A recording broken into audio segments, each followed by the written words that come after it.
tu peux reculer en arrière et montrer tout le verset, on dirait un 3. Est-ce moi qui a fait tous ces miracles-là?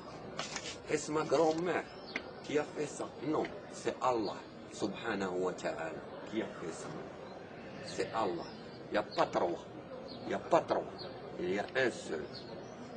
Eh bien, je veux passer un message à ceux qui ne veulent ni christianisme, ni judaïsme, ni hindou, ils veulent être des bouddhistes.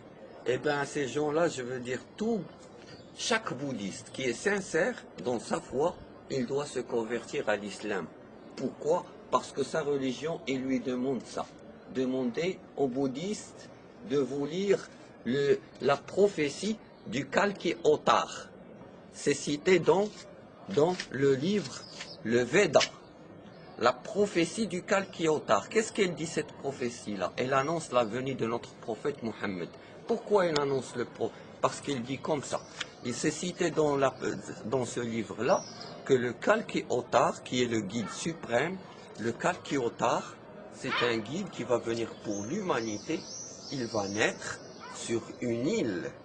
Et Mohammed, que la paix et le salut soient sur lui, il est né sur la péninsule arabique qui est connue par Jaziratul Arab, l'île des Arabes. Et c'est écrit aussi qu'il va naître dans la famille la plus respectée dans cette île. Eh bien, il n'y a pas plus respecté que la famille de Mohammed, que la paix et le salut soient sur lui. C'était les Qurayshites qui s'occupaient de tous les dieux des Arabes à la Mecque. Ils étaient les plus respectés. Il n'y a pas plus respecté que la famille d'où vient notre prophète. Et aussi c'est écrit qu'il va naître, ils ont cité même le nom de sa mère. Dans la prophétie du Kalki Avatar au Veda, ils ont cité le nom de la mère de Mohammed, que la paix et le salut soient sur lui. C'est écrit que la mère du Kalki Avatar, il va avoir pour nom Somanib. Somanib. Et dans la langue sanskrite, si je veux traduire le sens de Somanib en français, ça veut dire paix et tranquillité. Si je le traduis en arabe, c'est Amina. Et la mère de notre prophète, que la paix et le salut soient sur lui, elle s'appelle Amina. Ils ont cité aussi le nom de son père. Ils ont dit que le nom du père du Kalki Avatar, c'est Vishnu Bhagat. Et Vishnu Bhagat, dans la langue sanskrite, Vishnu, c'est serviteur. Bhagat ou Bhagwan, c'est Allah, c'est serviteur d'Allah. En arabe, Abdullah. Et aussi, comme par hasard, le nom du père de notre prophète, que la paix et le salut soient sur lui, c'est Abdullah, comme par hasard. D'accord, il y a une autre prophétie. C'est écrit dans cette prophétie-là du Kalki Avatar qu'il va recevoir le cheval le plus rapide, avec lequel il va voyager à travers la terre et à travers les cieux. Eh bien, c'est l'Isra et le Mi'raj.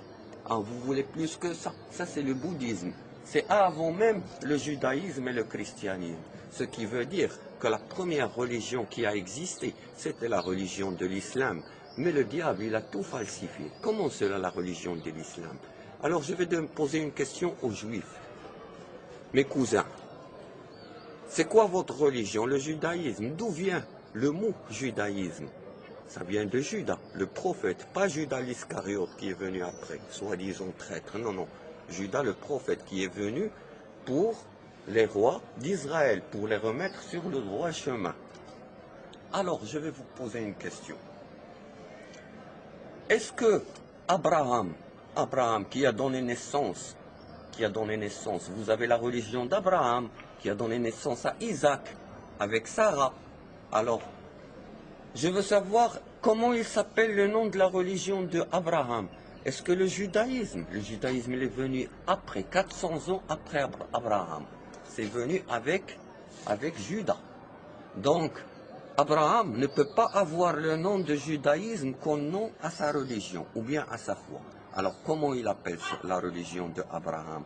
Eh bien, les juifs, les érudits des juifs, ils disent, la religion d'Abraham, c'est Shlama.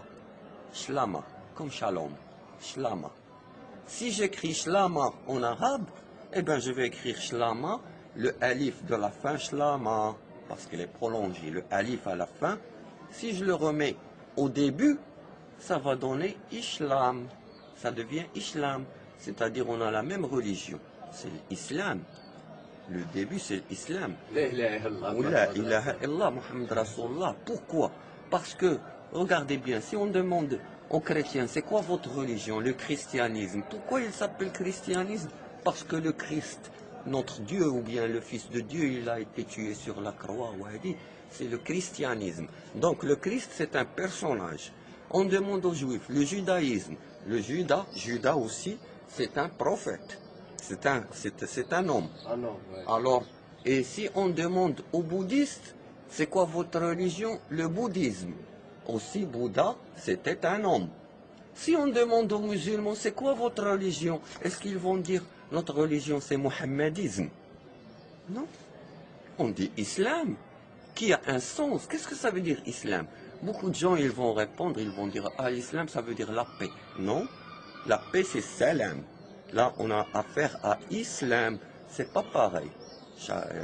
C'est islam, c'est pas salam. Alors, islam, c'est un mot